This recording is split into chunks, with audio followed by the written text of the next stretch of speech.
নিৰ্বাচন কি? গণতান্ত্ৰিক প্ৰক্ৰিয়া আৰু নিৰ্বাচন অংগাংগিকভাৱে জড়িত। নিৰ্বাচন অবিহনে গণতান্ত্ৰিক চৰকাৰ প্ৰতিষ্ঠা হ'ব নোৱাৰে বা চলিব নোৱাৰে। প্ৰত্যক্ষ গণতন্ত্ৰত নিৰ্বাচনৰ প্ৰশ্ন নুঠে। নিৰ্বাচন কেৱল পৰোক্ষ গণতন্ত্ৰতহে প্ৰয়োজন। বৰ্তমান গণতন্ত্ৰত চৰকাৰ পৰিচালনা কৰা বিধানমণ্ডলৰ সদস্যসকল জনসাধাৰণৰ দ্বাৰা নিৰ্বাচিত ব্যক্তি। প্ৰতিনিধি বাছি দিয়া পদ্ধতিটোকে নিৰ্বাচন বুলি কোৱা হয়।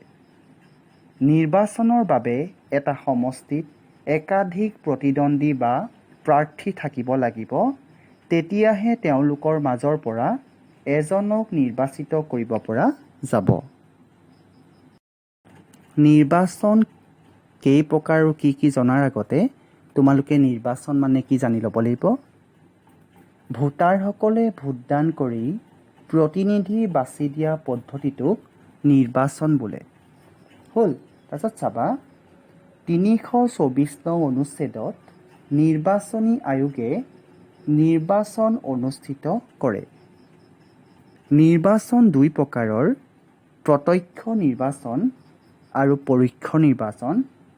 প্ৰত্যক্ষ নিৰ্বাচনৰ ক্ষেত্ৰত বিধানসভাৰ সদস্যসকলক নিৰ্বাচন কৰা হয়।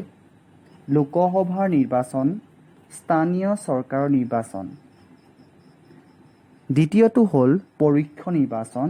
পৰোক্ষ নিৰ্বাচনৰ ক্ষেত্ৰত হয় ৰাষ্ট্ৰপতি নিৰ্বাচন, উপ-ৰাষ্ট্ৰপতি নিৰ্বাচন, ৰাজ্যসভাৰ সদস্যসকলৰ নিৰ্বাচন ইত্যাদি। প্ৰত্যক্ষ নিৰ্বাচন কি? ইয়াৰ গুণ আৰু দোষসমূহ লিখা। যি পদ্ধতিত ভোটাৰসকলে নিজে ভোটদান কৰি প্ৰতিনিধি নিৰ্বাচিত কৰে, সেই পদ্ধতিকে প্ৰত্যক্ষ নিৰ্বাচন বোলে। ইয়াৰ গুণসমূহ: প্ৰতিনিধি নিৰ্বাচনৰ ক্ষমতা। প্ৰথমটো হ'ল বৰ্তমান যুগত গণতন্ত্ৰ বুলিলে প্ৰতিনিধিত্বমূলক গণতন্ত্ৰকহে বুজায়। এই ব্যৱস্থাত ভোটাৰসকলে নিৰ্দিষ্ট সময়ৰ মূৰে মূৰে প্ৰতিনিধি নিৰ্বাচিত কৰি দিব লাগে। যিহেতু গণতান্ত্ৰিক চৰকাৰ বুলিলে জনসাধাৰণৰ দ্বাৰা গঠিত চৰকাৰকেই বুজায়, সেয়েহে জনসাধাৰণে প্ৰত্যক্ষভাৱে নিজৰ নিজৰ প্ৰতিনিধিক নিৰ্বাচিত কৰাৰ সুবিধা পোৱা উচিত। দ্বিতীয়তে, ৰাজনৈতিক শিক্ষা প্ৰদান। যিহেতু নাগৰিকসকলক ৰাজনৈতিক শিক্ষাদান কৰা গণতন্ত্ৰৰ অন্যতম উদ্দেশ্য, সেয়েহে এই নিৰ্বাচনে ভোটাৰসকলক ৰাজনৈতিক শিক্ষা লাভ কৰাত সহায় কৰে। তৃতীয়তে, ভোটাৰ আৰু প্ৰতিনিধিৰ মাজৰ সম্পৰ্ক। এই নিৰ্বাচনৰ জৰিয়তে ভোটাৰ আৰু প্ৰতিনিধিৰ মাজত সম্পৰ্ক প্ৰতিষ্ঠা কৰা হয়। ভোটাৰসকলে নিৰ্বাচনত প্ৰতিদ্বন্দ্বিতা কৰা প্ৰাৰ্থীসকলৰ গুণাগুণ বিচাৰ কৰি ভোটদান কৰাৰ সুবিধা পায়। তাৰ উপৰিও নিৰ্বাচিত প্ৰতিনিধিসকলৰো ভোটাৰসকলৰ প্ৰতি দায়িত্ব বাঢ়ে। দোষসমূহ: প্ৰথমতে, ৰাজনৈতিক জ্ঞানৰ অভাৱ। অধিক সংখ্যক ভোটাৰ নিৰক্ষৰ আৰু শিক্ষাবিহীন হোৱাৰ কাৰণে তেওঁলোকৰ ৰাজনৈতিক জ্ঞান নাথাকে। এনে শ্ৰেণীৰ ভোটাৰে প্ৰাৰ্থীসকলৰ গুণাগুণ নিবিচাৰি ভোটদান নকৰে। ফলত সময়ত অনুপযুক্ত প্ৰাৰ্থীয়েও নিৰ্বাচনত জয়লাভ কৰিব পাৰে। দ্বিতীয়তে, অশিক্ষিত ভোটাৰ। অধিক সংখ্যক ভোটাৰ অশিক্ষিত হোৱাৰ কাৰণে এনে ভোটাৰক সহজতে প্ৰলোভন দেখুৱাই ভোট লাভ কৰিব পৰা যায়। এনে ভোটাৰৰ কাৰণে প্ৰাৰ্থীতকৈ প্ৰাৰ্থী নিৰ্বাচনৰ প্ৰতীকহে গুৰুত্বপূৰ্ণ। ফলত প্ৰত্যক্ষ নিৰ্বাচনত উপযুক্ত প্ৰাৰ্থী প্ৰতিনিধি হিচাপে নিৰ্বাচিত নহ'বও পাৰে। তৃতীয়তে, প্ৰাৰ্থীৰ যোগ্যতা নাচায়। প্ৰত্যক্ষ নিৰ্বাচনত প্ৰাৰ্থীৰ যোগ্যতাতকৈ আৱেগ আৰু উত্তেজনাহে প্ৰাৰ্থীৰ ভাগ্য নিৰ্ণয় কৰে। অনুপযুক্ত প্ৰাৰ্থী নিৰ্বাচিত হোৱাৰ ফলত বিধানমণ্ডলৰ মানদণ্ডও নিম্নগামী হয়। পৰোক্ষ নিৰ্বাচন কি? ইয়াৰ গুণ আৰু দোষসমূহ লিখা। যি নিৰ্বাচনত ভোটাৰসকলে প্ৰতিনিধি নিৰ্বাচিত নকৰি প্ৰতিনিধিক নিৰ্বাচিত কৰাৰ কাৰণে একক বিচাৰক মণ্ডলীক বা নিৰ্বাচক মণ্ডলীক নিৰ্বাচিত কৰে। সেই নিৰ্বাচনক পৰোক্ষ নিৰ্বাচন বোলে। ইয়াৰ গুণসমূহ: প্ৰথমটো হ'ল আসোঁৱাহ শূন্য। এই পদ্ধতিতে সাৰ্বজনীন প্ৰাপ্তবয়স্ক ভোটাধিকাৰ পদ্ধতিত থকা আসোঁৱাহসমূহ নাথাকে। দ্বিতীয়তে, যোগ্যতাসম্পন্ন লোকক প্ৰাধান্য। গণতন্ত্ৰক সাধাৰণতে মূৰ্খৰ দ্বাৰা গঠিত চৰকাৰ আখ্যা দিয়া হয়। পৰোক্ষ নিৰ্বাচনত গণতন্ত্ৰৰ এই অসুবিধা নাথাকে। এই নিৰ্বাচনত ভোটদান কৰা প্ৰাৰ্থীসকল সাধাৰণতে যোগ্যতাসম্পন্ন লোক। গতিকে তেনে লোকৰ দ্বাৰা নিৰ্বাচিত প্ৰতিনিধি সদনক মূৰ্খৰ চৰকাৰ আখ্যা দিব নোৱাৰি। তৃতীয়তে, আৱেগৰ প্ৰশ্ৰয় নলয়। পৰোক্ষ নিৰ্বাচনত ৰাজনৈতিক দলসমূহে সৃষ্টি কৰা অশুভ বাতাবৰণ নাথাকে। ইয়াত ভোটাৰসকলে আৱেগ আৰু উত্তেজনাৰ বশৱৰ্তী হৈ ভোটদান নকৰে। অসুবিধাসমূহ বা দোষসমূহ: গণতান্ত্ৰিক নীতিৰ পৰিপন্থী। পৰোক্ষ নিৰ্বাচন গণতান্ত্ৰিক নীতিৰ পৰিপন্থী। এই নিৰ্বাচনৰ জৰিয়তে গণতান্ত্ৰিক আদৰ্শক বাস্তৱত ৰূপ দিব পৰা নাযায়। দ্বিতীয়তে, নিৰ্বাচনত নাগৰিকসকল প্ৰত্যক্ষভাৱে জড়িত নহয়। পৰোক্ষ নিৰ্বাচনত প্ৰতিনিধি নিৰ্বাচনৰ ক্ষেত্ৰত যিহেতু নাগৰিকসকল প্ৰত্যক্ষভাৱে জড়িত নহয়, সেয়েহে এই পদ্ধতিয়ে জনসাধাৰণৰ মাজত ৰাজনৈতিক সচেতনতাৰ সৃষ্টি নকৰে। তৃতীয়তে, ভোটাৰ আৰু প্ৰতিনিধিৰ মাজত সম্পৰ্ক স্থাপন নহয়। পৰোক্ষ নিৰ্বাচনৰ ফলত ভোটাৰ আৰু প্ৰতিনিধিসকলৰ মাজত প্ৰত্যক্ষ সম্বন্ধ স্থাপন নহয়। সাৰ্বজনীন প্ৰাপ্তবয়স্ক ভোটাধিকাৰ কি? ইয়াৰ সুবিধা আৰু অসুবিধাসমূহ লিখা। যি পদ্ধতিত জাতি, ধৰ্ম, বৰ্ণ, ভাষা নিৰ্বিশেষে প্ৰাপ্তবয়স্ক সকলো পুৰুষ মহিলাক ভোটাধিকাৰ দিয়া হয়, সেই পদ্ধতিৰ ভোটাধিকাৰক সাৰ্বজনীন প্ৰাপ্তবয়স্ক ভোটাধিকাৰ বোলে। ইয়াৰ সুবিধাসমূহ: গণতান্ত্ৰিক। সাৰ্বজনীন প্ৰাপ্তবয়স্ক ভোটাধিকাৰ গণতান্ত্ৰিক ধাৰণাৰ ওপৰত প্ৰতিষ্ঠিত। দ্বিতীয়টো হ'ল ব্যক্তিৰ ব্যক্তিত্ব ৰক্ষা কৰা। ব্যক্তিৰ ব্যক্তিত্ব বিকাশৰ ক্ষেত্ৰত সাৰ্বজনীন প্ৰাপ্তবয়স্ক ভোটাধিকাৰে এক গুৰুত্বপূৰ্ণ ভূমিকা গ্ৰহণ কৰে। তৃতীয়তে, জনসাধাৰণৰ আধিপত্যক প্ৰতিফলিত কৰায়। দেশৰ ৰাজনীতিৰ ওপৰত জনসাধাৰণৰ আধিপত্যক এই প্ৰাপ্তবয়স্ক ভোটাধিকাৰ পদ্ধতিয়ে প্ৰতিফলিত কৰায়। অসুবিধাসমূহ: প্ৰথমটো হ'ল অজ্ঞতাৰ ভূমিকা। অজ্ঞতাৰ ভূমিকা সাৰ্বজনীন প্ৰাপ্তবয়স্ক ভোটাধিকাৰে দেখুৱায়। দ্বিতীয়টো হ'ল দুৰ্নীতিগ্ৰস্ত হোৱাত অৰিহণা যোগায়। এই সাৰ্বজনীন প্ৰাপ্তবয়স্ক ভোটাধিকাৰ পদ্ধতিয়ে ৰাজনৈতিকভাৱে দুৰ্নীতিগ্ৰস্ত হোৱাত অৰিহণা যোগায়। তৃতীয়টো হ'ল ভোটদানৰ অধিকাৰক অপব্যৱহাৰ। এই প্ৰাপ্তবয়স্ক ভোটাধিকাৰ ব্যৱস্থাই ভোটদানৰ অধিকাৰক অপব্যৱহাৰ কৰা দেখা যায়। ভাৰতবৰ্ষৰ নিৰ্বাচনৰ পদ্ধতি দুটা। প্ৰথমটো হ'ল প্ৰথম স্থান লাভ কৰিলেই জয়ী হোৱা পদ্ধতি। তাক কোৱা হয় FPTP। ফুল ফৰ্মটো হ'ল ফাৰ্ষ্ট পাষ্ট দ্য পোষ্ট। তাৰ বাবে চাবা,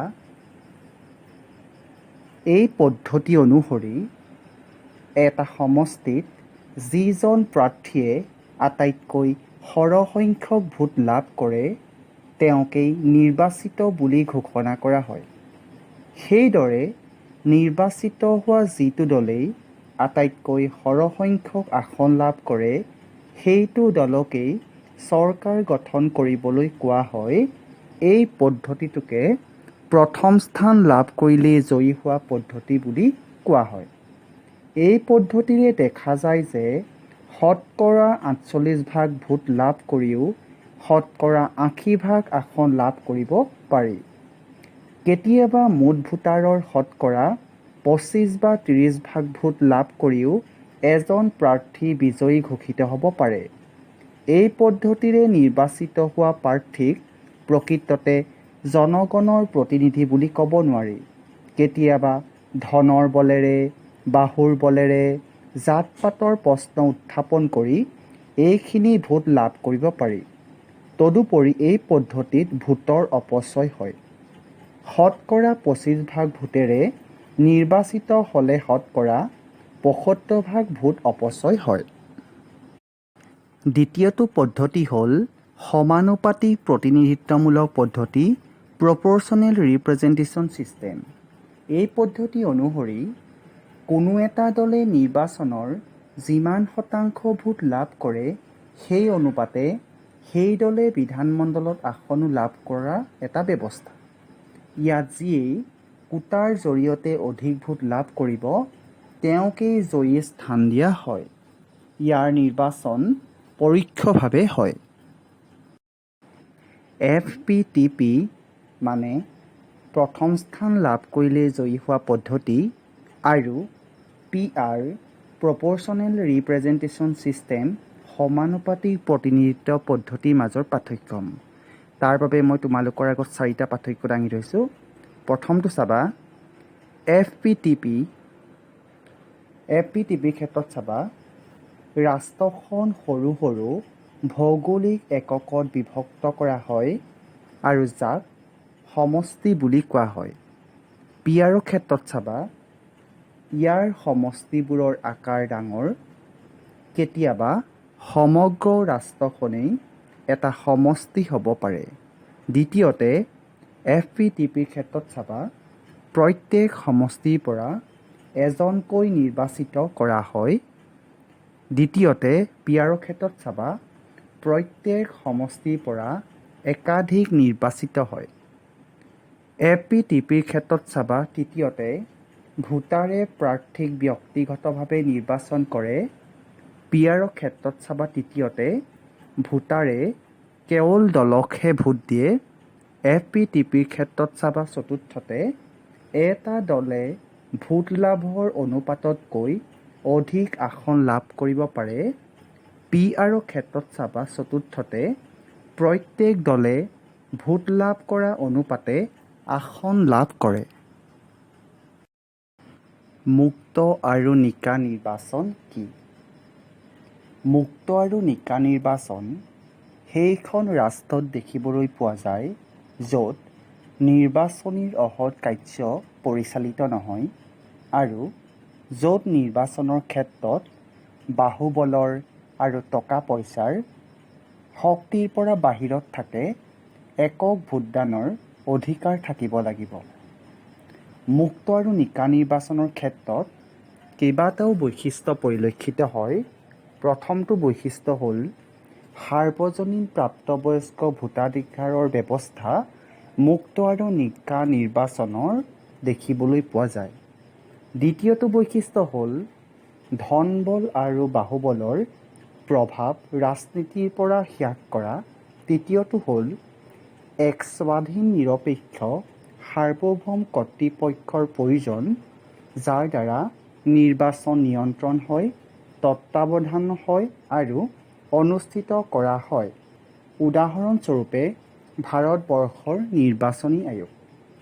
চতুৰ্থটো বৈশিষ্ট্য হ'ল নিৰ্বাচনীৰ অহৎ কাৰ্যসমূহৰ নিয়ন্ত্ৰণ কৰা আৰু পঞ্চমটো বৈশিষ্ট্য হ'ল একক ভোটাধিকাৰৰ ব্যৱস্থা থকা, অৰ্থাৎ এজন ব্যক্তিৰ এক ভোটাধিকাৰৰ ব্যৱস্থা থকা। ভাৰতবৰ্ষৰ নিৰ্বাচনী আয়োগৰ গঠন, ক্ষমতা আৰু কাৰ্যাৱলীসমূহ আলোচনা কৰা। প্ৰথমতে গঠন। নিৰ্বাচনী আয়োগ হ'ল ভাৰতবৰ্ষৰ এক স্বাধীন, সাৰ্বভৌম আৰু এক নিৰপেক্ষ সংস্থা যাৰ দ্বাৰা ভাৰতবৰ্ষৰ নিৰ্বাচনী ব্যৱস্থা সুচাৰুৰূপে পৰিচালনা কৰা হয়। ভাৰতীয় সংবিধানৰ ৩২৪ নং অনুচ্ছেদ অনুযায়ী নিৰ্বাচনী আয়োগৰ ব্যৱস্থা কৰা হৈছে। ভাৰতবৰ্ষ নিৰ্বাচনী আয়োগ এজন মুখ্য নিৰ্বাচনী আয়ুক্ত আৰু দুজন সহকাৰী আয়ুক্তক লৈ গঠন কৰা হৈছে।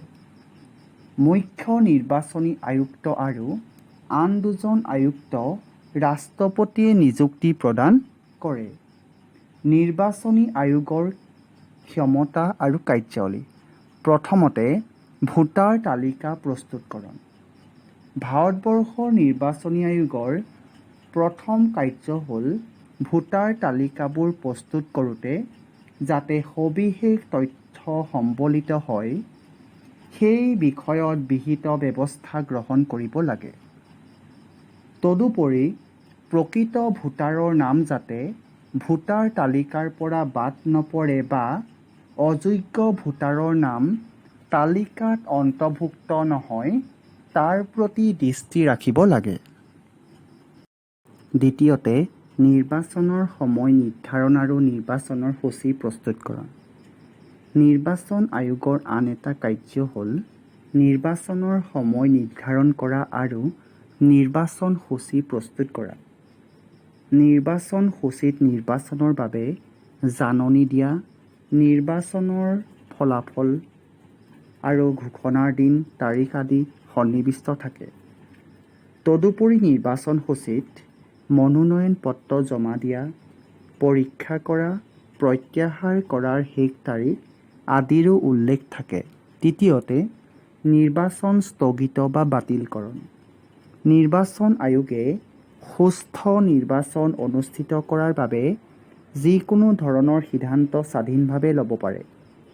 নিৰ্বাচন আয়োগে যদি পতিয়ন যায় যে সমগ্ৰ ৰাষ্ট্ৰ বা কোনো ৰাজ্যত বা কোনো সমষ্টিত নিৰ্বাচন অনুষ্ঠিত কৰা অনুকূল নহয়, তেতিয়া আয়োগে সমগ্ৰ ৰাষ্ট্ৰ বা কোনো ৰাজ্য বা সমষ্টিৰ নিৰ্বাচন স্থগিত ৰাখিব বা বাতিল কৰিব পাৰে। চতুৰ্থতে, আচৰণবিধি জাৰিকৰণ। নিৰ্বাচন আয়োগে ৰাজনৈতিক দল বা নিৰ্বাচনৰ প্ৰাৰ্থীসকলৰ বাবে নিৰ্দিষ্ট আচৰণবিধি জাৰি কৰিব পাৰে। পঞ্চমতে, পুনৰ ভোট গণনাৰ নিৰ্দেশ। নিৰ্বাচন আয়োগে যদি বিবেচনা কৰে যে কোনো সমষ্টিত মুক্ত আৰু নিকা নিৰ্বাচন অনুষ্ঠিত হোৱা নাই, তেনে সমষ্টিত পুনৰ নিৰ্বাচন অনুষ্ঠিত কৰাৰ বাবে নিৰ্দেশ দিব পাৰে। একেদৰে ভোট গণনা সঠিকভাৱে নহ'লে বা কিবা সন্দেহ উপজিলে পুনৰ গণনাৰ নিৰ্দেশ দিব পাৰে। ষষ্ঠতে, ৰাজনৈতিক দলক স্বীকৃতি প্ৰদান। নিৰ্বাচন আয়োগে ৰাজনৈতিক দলসমূহক নিয়ম অনুসৰি স্বীকৃতি দিয়ে আৰু এনেবোৰ দলৰ বাবে নিৰ্দিষ্ট নিৰ্বাচনৰ প্ৰতীক প্ৰদান কৰে। সপ্তমতে, নিৰ্বাচন পৰিচালনা।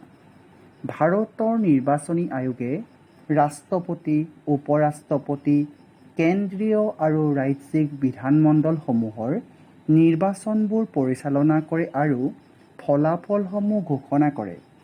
তদুপৰি প্ৰয়োজন সাপেক্ষে ভোট কেন্দ্ৰও স্থাপন কৰে।